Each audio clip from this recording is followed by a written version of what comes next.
இடம் எனக்கு விற்கணுங்க, நானும் படாத பாடுபடுறேன், என்னென்னவோ பரிகாரமெல்லாம் செய்து பார்த்தேன். அப்ப இந்த இடம் விற்கணும், எனக்கு பெரிய கடன் ஆயிடுச்சு.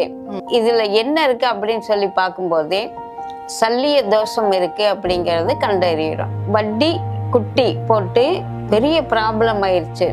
வெத்தலை பாக்கு வாங்கிட்டு வர சொல்லி அந்த இடம் யார் பேர்ல ரெஜிஸ்டர் ஆயிருக்கோம், இந்த ஒரு தெளிவுக்கு வராம மட்டும் யாருமே கண்மூடித்தனமா போய் வாங்கிடக்கூடாது. சரிங்கம்மா.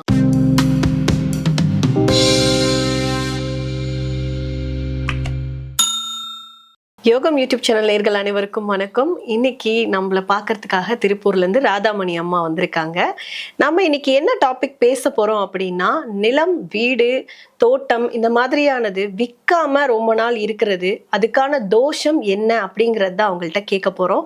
அதை நிவர்த்தி பண்ணுறதுக்கான வழிமுறைகளும் அவங்க நம்மளுக்கு சொல்ல போகிறாங்க. வாங்க வீடியோக்குள்ளே போகலாம். வணக்கம் அம்மா. வணக்கம். நல்லா இருக்கீங்களாம்மா? ரொம்ப நல்லா இருக்கேன். நீங்க நல்லா இருக்கீங்க? நல்லா இருக்கீங்கம்மா. நேருக்குன்னு சொல்லலாம். வணக்கம். யோகம் யூடியூப் சேனல் அன்பர்கள் அனைவருக்கும் அம்மாவின் அன்பான வணக்கம்.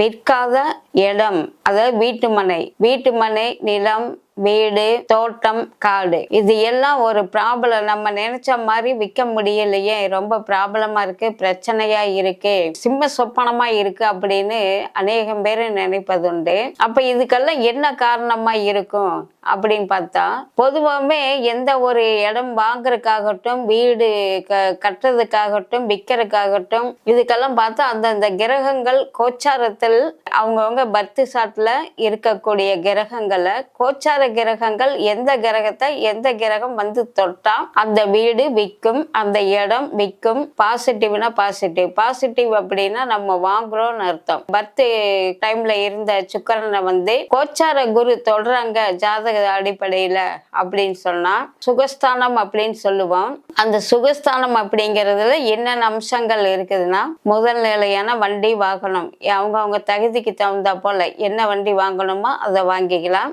இடம், வீடு, காடு, தோட்டம் அனைத்தும் வாங்கிக்கலாம். அங்க செவ்வாயும் சேர்ந்து இருக்குது அப்படின்னா தோட்டம் வரைக்கும் நீங்க பிளான் பண்ணலாம். ஒரு கோடிட்டு தான் நம்ம சொல்றோம், ஒரு இன்ட்டு நம்ம கொடுக்குறோம். பிறகு அவங்களுக்கு வேணுங்கிறத நீங்க கீழே வர்ற நம்பருக்கு கால் பண்ணி தெளிவா நீங்க கேட்டுக்கலாம். இப்போ நீங்க இந்த நிலம், வீடு, தோட்டம், காடெல்லாம் விற்கிறதுல சில பேருக்கு தோஷங்கள் இருக்கும், அதனால விற்க முடியாது அப்படின்ற மாதிரி சொன்னீங்க. அந்த தோஷங்கள் என்னென்ன இருக்கும், என்னென்னமா இப்ப என்ன மாதிரியான செயல்கள் அவங்க முன்னாடி செஞ்சிருந்தா அந்த தோஷங்கள் வர்றதுக்கான காரணம்? இப்போ நம்ம இது வரைக்கும் பேசுனது சாதாரண இருக்கக்கூடிய நிலை, எந்த ஒரு சல்லிய தோஷமோ எந்த தோஷம் இல்லாம இருந்த ஒரு நிலை. யார் ஒருத்தவங்களுக்கு ஒரு அசைய சொத்தோ அசையும் சொத்தோ, தாது மூலம் ஜீவன் அப்படின்னு சொல்லுவோம். தாதுல உள்ள பொருள் என்ன, ஜீவன்ல உள்ள மூலத்துல உள்ள பொருள் என்ன, ஜீவன்ல உள்ள பொருள் என்ன அப்படிங்கிறதுக்கு பொருள் இருக்கு. அது பிரிச்சு பார்க்கலாம். இதெல்லாம் மொத்தமா ரேண்டமா நம்ம சொல்றது அப்படி, தாது மூல ஜீவன் அப்படின்னுட்டு.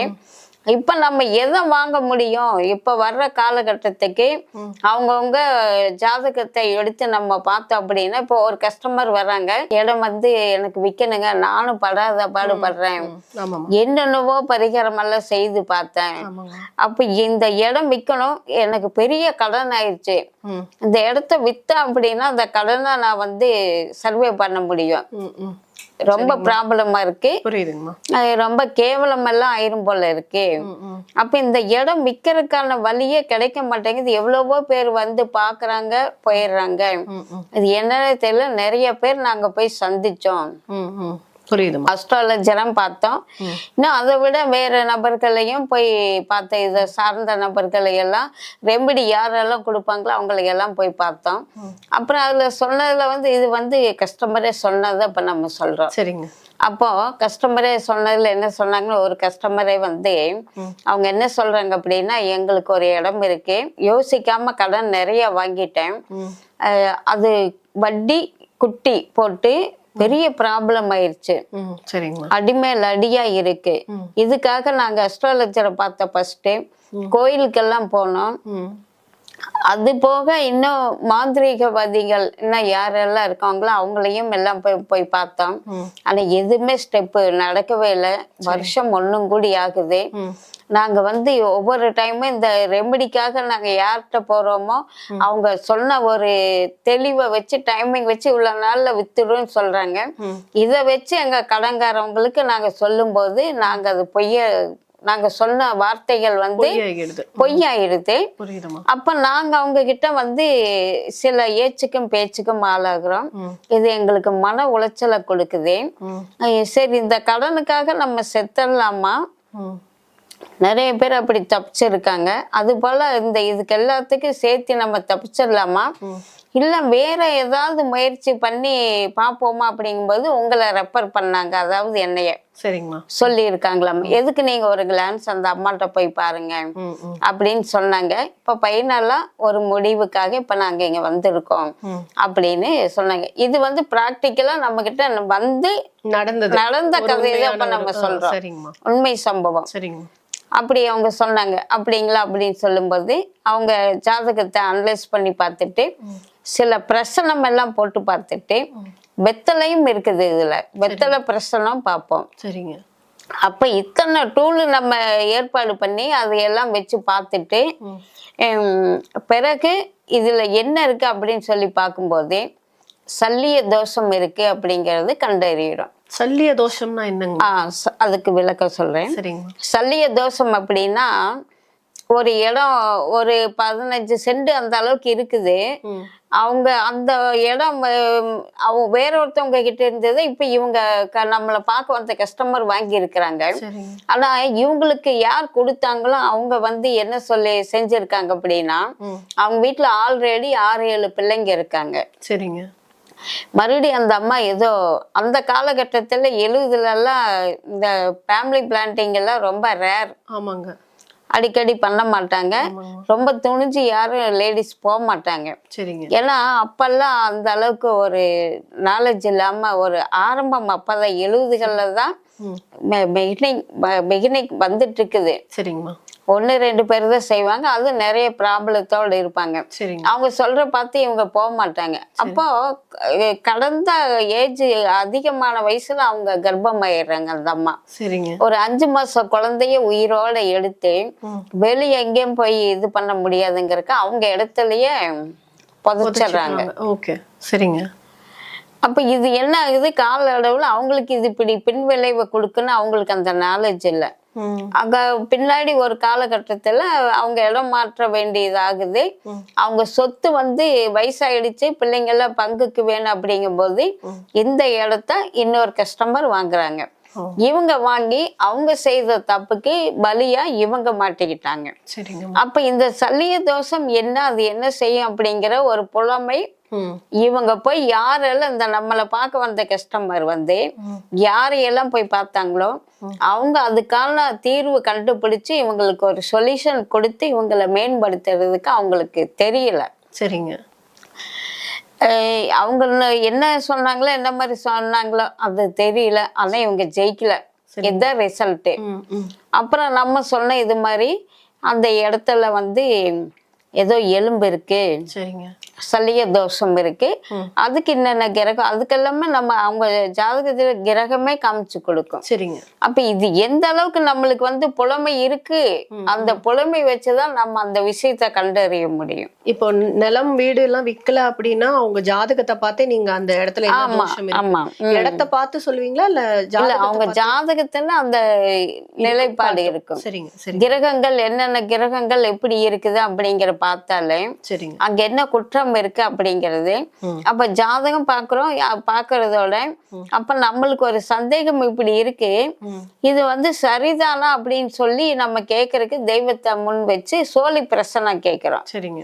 அப்ப சோழி பிரசனம் வச்சு நம்ம கேட்கும் போது அதுல வந்து சில தகவல் நம்மளுக்கு கொடுக்கும்.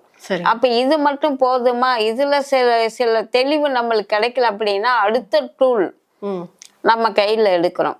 என்னது அப்படின்னா மறுபடியும் அவங்கள போய் ஒரு 10-20 ரூபாய்க்கு வெத்தலை பாக்கு வாங்கிட்டு வாங்க, சுண்ணாம்பு இருக்க கூடாது, வெத்தலை பாக்கு வாங்கிட்டு வர சொல்லி அந்த இடம் வந்து யார் பேர்ல ரெஜிஸ்டர் ஆயிருக்கோ அவங்களோட பேர் சொல்லி தான் அந்த வெத்தலை வாங்கும் போதே சரிங்க அவங்க முடிஞ்சா அவங்களே இருந்தாங்கன்னா அவங்கள போய் வாங்கிட்டு வர சொல்லணும். சரிங்க அப்படி இல்லைன்னா இது என்ன இருக்குதா அப்படின்னு சொல்லி அவங்க பேர் சொல்லி வாங்கி. ஆமா, சரிங்க. ஒரு கார்த்திக் அப்படிங்கிற பேர்ல இருக்காங்க அப்படின்னா அவங்க பேர் சொல்லி அந்த வெத்தலை வாங்கணும். சரிங்க.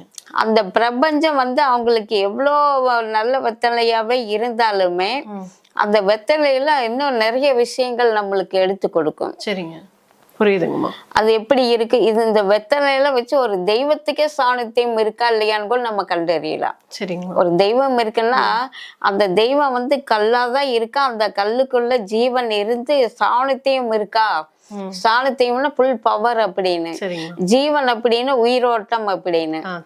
புரியுதுங்களா? அப்போ அந்த அளவுக்கு அந்த இடத்துல வந்து என்ன குற்றம் இருக்கு அப்படிங்கிறதுக்கு இந்த மாதிரியான சில விஷயங்கள் வச்சுதான் நம்ம கண்டறிகிறோம். அப்ப அவங்களுக்கு என்ன செஞ்சோம் அப்படின்னா அந்த ஒரு குழந்தைய விதைச்ச எலும்புகள் நிறைய இருக்குது. அது மட்டும் இல்ல ஒரு நாயும் சேர்த்து புதைச்சிருக்காங்க. தென்னை அவங்க வீட்டுல வளர்த்த நாயுவே வயசாகி வயோதிகத்தால இறந்து போன நாய தென்னை மரத்துக்கு உரமா இருக்கட்டும். அம்மா நீங்க அப்படி சொன்னீங்கன்னா இப்ப நிறைய பேர் பாத்தீங்கன்னா தன்னோட நிலத்திலேயே வந்து அவங்க வீட்டுல இப்ப பெரியவங்க யாரும் இறந்துட்டாங்கன்னா இல்ல யாராவது ஒருத்தர் வந்து இந்த அகால மரணம் அடைகிறாங்க அந்த மாதிரி சமாதி ஆகிறதும் இருக்கு. சமாதி ஆகிறதும் இருக்கு. சரிங்க. ஒரு காலகட்டத்துல அது மாதிரி விற்கவும் செய்வாங்க. அந்த புதுசா வந்து வாங்குறவங்க அது வந்து சிந்திக்கணும். இப்ப அது அந்த மாதிரி ஒரு இடத்துல வந்து புதைச்சாங்க அப்படின்னாலே அந்த இடத்துல தோஷம் வந்து வரதுக்கான வாய்ப்பு இருக்கு. கண்டிப்பா இருக்கு. சரிங்க சரிங்க. எப்போதுமே ஒரு நிலம் வாங்குறோம் அப்படின்னா அந்த நிலத்துக்குள்ள ஒரு நெருப்பு வச்சு கொளுத்துன சுவடே இருக்கக்கூடாது. சரிங்க. இப்படி எல்லாம் நம்மளுடைய சாஸ்திர பிரமாணத்துல இருக்கு. சரிங்க. அப்ப அவங்க வந்து அந்த எலும்பு முடி இன்னும் ஒரு சிலர் மாந்திரீகம் எல்லாம் செய்து அவங்களுக்கு தேவையான அவங்க வாழ்க்கைக்கு தேவையான சில விஷயத்துக்காக அங்க வந்து பதிச்சிருப்பாங்க. ஆனா அதை டிஸ்போஸ் பண்ணும்போது சில ப்ராப்ளம் வரும்னு கமுக்கமா வித்துடுவாங்க. அவங்க கிட்ட சொல்ல மாட்டாங்க. சரிங்க. இடத்த மட்டும்தான் மேலால தெரியும். பூமிக்கு உள்ள இருக்கிறது யாருக்கு எதுவுமே தெரியாது. அப்ப ஒரு இடம் வாங்கினாலும் சரி, விக்கிறவங்க கிட்ட இருந்து ஒருத்தவங்க வாங்குறாங்க அப்படின்னாலுமே நம்ம வாங்கலாம் அப்படின்னு யோசிச்சாலுமே இந்த ஒரு தெளிவுக்கு வராம மட்டும் யாருமே கண்மூடித்தனமா போய் வாங்கிடக்கூடாது. அப்புறம் அந்த டாபிக் முடிச்சிருவோம். அந்த கஸ்டமர் வந்தாங்க பாத்தீங்களா, அப்புறம் அவங்களுக்கு நம்ம வந்து எல்லாமே பார்த்து எல்லாம் ஏற்பாடு பண்ணி அவங்க டைமுக்கு இதுல எப்படி நம்ம வந்து அவங்கள ஜெயிக்க வைக்கிறோம் அப்படின்னா அவங்க பிறந்த ராசி நட்சத்திரம் அப்படிங்கிறதுக்கு தாரபலன் நம்ம எடுப்போம். சரிங்க. அந்த தாரபலன் மட்டும் இல்ல அவங்களுக்குன்னு ஒரு பச்சி இருக்கும். சரிங்க. அந்த பச்சியோட கணக்கு நம்ம எடுப்போம். பஞ்சபட்சியோட கணக்கு நம்ம எடுப்போம். ஓரையோட கணக்கு நம்ம எடுப்போம். சரிங்க. இந்த பிரபஞ்சத்தோட சக்தியால நம்ம போராடி அதுல இருந்து அவங்கள மீட்டு எடுத்து கொடுக்கும் போது சரிங்க அந்த அங்க என்னென்ன குற்றம் இருந்ததோ அது வந்து அதுக்கு ஒரு நம்ம பூச்சை ஒண்ணு போட்டோம் அப்படின்னா அது எல்லாமே மண்ணோட மண்ணா மக்கி போயிடும். சரிங்க. அது மக்கி போறது மட்டும் இல்லாம அந்த இடத்துக்கே நம்ம வந்து ஒரு புது வைப்ரேஷன் கொடுக்குறோம். சரிங்க. பாசிட்டிவ் எனர்ஜியா இருக்கிறதுக்கு வேற இன்னொரு பூஜை ஒண்ணு செய்து அதுக்கு ஒரு வைப்ரேஷன் கொடுக்குறோம். யார் ஒருத்தவங்க வந்து உடம்புக்கு சரியில்லாம ரொம்ப வீக்கு அன்கான்சியஸ் ஆயிட்டாங்க அப்படின்னா அப்ப அவங்களுக்கு வந்து நம்ம ட்ரீட் பண்றோம் இல்லைங்களா, சில சத்து ஊசி எல்லாம் போடுவோம். ஃபர்ஸ்ட் எய்டு வந்து ட்ரிப் இறக்குவாங்க, சலைன்னு. அப்ப அந்த சலைன் எல்லாம் கொடுத்தால நரம்பெல்லாம் பலப்படும். நரம்பு பலப்பட்டா மற்ற எல்லாமே பலமாக எனர்ஜிக்காக சத்து ஊசி இன்ஜெக்ஷன் பண்ணுவாங்க இல்லைங்களா, இதுதான் அடிப்படை. அப்புறம் அவங்க சாப்பிடுறது கொஞ்சம் பூஸ்டா நிறைய இயற்கை பழம் சாரா சாப்பிட சொல்லி. ஆமா, அதே மாதிரிதான் நிலத்துக்கும் நம்ம கொடுக்கணும். அப்ப அந்த தோஷங்கள் என்னென்ன மாதிரி இருக்குதோ அது போல அந்த நிலத்துல உள்ள தோஷத்தை நம்ம சரி பண்ணிட்டா நம்மளும் ஜெயிக்கலாம், நம்ம சொத்தும் ஜெயிச்சு எடுத்துடலாம். இப்போ வந்து ஒருத்தர் வாங்க போறாங்க, நிலம் ஒண்ணு வாங்க போறாங்கன்னா அவங்க எதை மெயினா பார்க்கணும் அப்படின்னு நீங்க நம்மளோட நேயர்களுக்கு சொல்லுவீங்க? இதெல்லாம் பார்த்து நீங்க வாங்குங்க அப்படின்னு ஒரு முன்னெச்சரிக்கையான ஒரு ஒரு விஷயங்கள். அப்படி பார்க்கணும் அப்படின்னா, இப்போ இங்க இருக்கீங்க, உங்க உதாரணத்துக்கு உங்களை எடுத்துப்போம். சரிங்கம்மா. இப்போ உங்க ராசி நட்சத்திரம் எப்படி இருக்கு, சரி, உங்களுக்கு எந்த திசை ஆப்டா இருக்கும், சரிங்க, உங்களுக்கு அந்த 9 கிரகங்கள் எந்த கிரகம் அதிக பாகை வாங்கியிருக்கு, குறைந்த பாகை எந்த கிரகம் வாங்கியிருக்கு, இந்த 2 தான், இந்த 2 கிரகத்தோட விஷயம் தான் உங்க லைஃப் பூரா பயணிக்கும். சரிங்க, புரியுதுங்களா? உங்களுக்கு நெஞ்சில ஒரு எண்ண அலைகள் அந்த குறைந்த பாகையில இருக்கு பாருங்க, அத பத்தின சிந்தனை தான் அதிகமா இருக்கு. ஆனா உங்களுக்கே தெரியாம அதிக பாகையில் உள்ள கிரகம் வந்து உங்களுக்கே தெரியாம உங்க வீட்டுக்கு தேவையான நன்மையெல்லாம் அது செய்துட்டு இருக்கு. அதை பத்தி நீங்க கேர் பண்ணவே மாட்டீங்க. ஆமா, எது உங்களுக்கு வந்து கை கொடுக்காம உங்களை வந்து ஒரு சுத்தல்ல ஓடுதோ, உங்களை மெண்டலாக்குதோ, அதை பத்தின சிந்தனை எது எனி டைம் உங்க நெஞ்சில எண்ண அலைகள் ஓடிட்டே இருக்கும். சரிங்க. அப்ப நீங்க ஒரு அஸ்ட்ராலஜி நல்ல புலமையான உங்க அக்கம் பக்கத்துல யாரு வந்து இது வரைக்கும் பார்த்த இல்லையா ஒருத்தவங்க ஒரு அஸ்ட்ராலஜர் இருக்காங்க அப்படின்னா அவங்க சொன்னா சரியா இருக்கும் அப்படின்னு யாருக்கு இது நல்ல ஒரு நம்பிக்கையோட இருக்காங்களா 100%. சரிங்கம்மா. இந்த 100% வந்து அவங்க சொல்றது சரியா இருக்கு அப்படிங்கிற பட்சத்துல அவங்கள ஒரு கன்சல்ட் பண்ணிட்டு இதுக்கு மேல ஒரு வாஸ்து அப்படிங்கிற ஒரு விஷயத்த நம்ம கையில எடுக்கணும். அந்த வாசுபடி அந்த மேல் கை கீழ் கை அப்படிங்கிறது எப்படி இருக்கு என்னங்க? இப்போ ஒரு உதாரணத்துக்கு மேல் கை பக்கம் இறக்கமா இருக்குது, கீழ் கை பக்கம் மேடா இருக்கு, அது என்ன பண்ண முடியும்? யூஸ் இல்ல. புரியுதுங்களா? அப்ப அது மாதிரி நம்ம வாங்க கூடாது. இப்ப இவங்க வாங்குறாங்க அப்படின்னா மேல் கை பக்கம் மேல ஏத்தமா இருக்கலாம், கீழ் கை பக்கம் கீழே இறக்கமா இருந்ததுன்னா அது யூஸ். அது அவங்களுக்கு ரொம்ப அமைப்பிலேயே அமைச்ச ஒரு வாய்ப்பு. சரிங்கம்மா. பரவாயில்ல அப்படின்னு அப்படின்னா சமதளமா இருக்கிறது எடுத்துக்கலாம். சரிங்க. அப்ப இது மாதிரி எல்லாம் நிறைய விஷயம் இருக்குங்க. நம்ம ஒன்னொன்னு நம்ம பேசிட்டு இருக்க முடியாது. ஓரளவுக்கு ஒரு விஷயத்த ஒரு கோடிட்டு தான் நம்ம காட்ட முடியும். இப்ப நம்ம இது பேசின வரைக்குமே இப்ப நம்ம நேயர்கள் யோகம் யூடியூப் சேனல் அன்பர்கள் அனைவருக்குமே என்ன புரிஞ்சிருக்கு அப்படின்னா, அவங்க இப்ப வந்து பிரிஸ்கா இருப்பாங்க. கண்டிப்பா நம்ம ஒரு இடம் வாங்கணுமே, அது என்ன கதியில இருக்குன்னு தெரியலையே, அப்ப அத பத்தி ஒரு ஆலோசனை நம்ம பண்ணி ஆகணும் அப்படின்னு இந்த மாதிரி நிறைய விஷயங்கள் வந்து தெரியாம தான் இப்ப நிறைய பேர் மாட்டிக்கிட்டு வாங்கிட்டு அதை விற்க முடியாம ஒண்ணும் பண்ண முடியாம இருக்காங்க. கல்யாணம் எப்படி வாழ்க்கையில ஒரு முறையோ அதே மாதிரி ஒரு அசையா சொத்து நம்ம வாங்குறோம் அப்படின்னா அதுவும் மனுஷனுக்கு இப்ப இருக்கிற விலைவாசியில கஷ்டப்பட்டு நம்ம வாழ்க்கையில ஒரு முறை தான் நம்ம தேடி எடுக்கிறோம் இல்லைங்களா? அதுவே நம்மளுக்கு ஒரு எம்மனா வந்து வாய்க்கிற மாதிரி இருந்தா நம்ம எப்படி மேல முடியும்? ஆமாங்க. அப்ப இதெல்லாம் நம்ம பார்த்து வாங்கினா புத்திசாலித்தனம் தானே. இதுக்கு ஒரு பழமொழி சொல்லுவாங்க, என்ன சொல்லுவாங்க அப்படின்னா, வருமன் காப்பவன் அறிவாளி, வந்த பின்ன சகிப்பவன் ஏமாளி. கண்மூடித்தனமா செய்துட்டாங்கன்னா அப்புறம் ஏமாந்துட்டு வருத்தப்பட்டு என்ன பண்ண முடியுங்க? ஒண்ணுமே பண்ண முடியாது இல்லைங்களா? புத்திசாலித்தனமா இருந்தாங்க அப்படின்னா எல்லா வகையிலும் அவங்க சிந்திச்சு பார்ப்பாங்க. இதோட நம்ம வந்து நம்ம அன்பர்கள் மேலும் என்னென்ன தெளிவு வேணுமோ அவங்க வந்து போன் பண்ணி கேட்டா நம்ம டீட்டெயில் எல்லாமே சொல்லிக்கலாம். அன்பர்கள் அனைவருக்கும் நன்றி, வணக்கம். ராதாமணி அம்மா வந்து இன்னைக்கு நம்மளுக்கு நிறைய சொல்லியிருக்காங்க. ஒரு நிலம், வீடு இல்ல ஒரு காடு வாங்குறதுக்கு முன்னாடி நம்ம எதுல ஜாக்கிரதையா இருக்கணும், என்னென்ன பார்த்து வாங்கணும்னா பின்னாடி நம்மளுக்கு எந்த விதமான சங்கடங்களும் இல்லாம அதை எப்படி விற்கிறது வாங்குறது அப்படிங்கறது எல்லாமே சொன்னாங்க. உங்களுக்கு இதுல இன்னும் நிறைய தகவல் தெரிஞ்சுக்கணும் அப்படின்னா கீழே இருக்க நம்பரை தொடர்பு கொண்டு நீங்க அம்மா கிட்ட டைரக்டா பேசி உங்களுக்கு என்ன வேணுமோ அது எல்லாமே நீங்க கேட்டு தெரிஞ்சுக்கலாம்.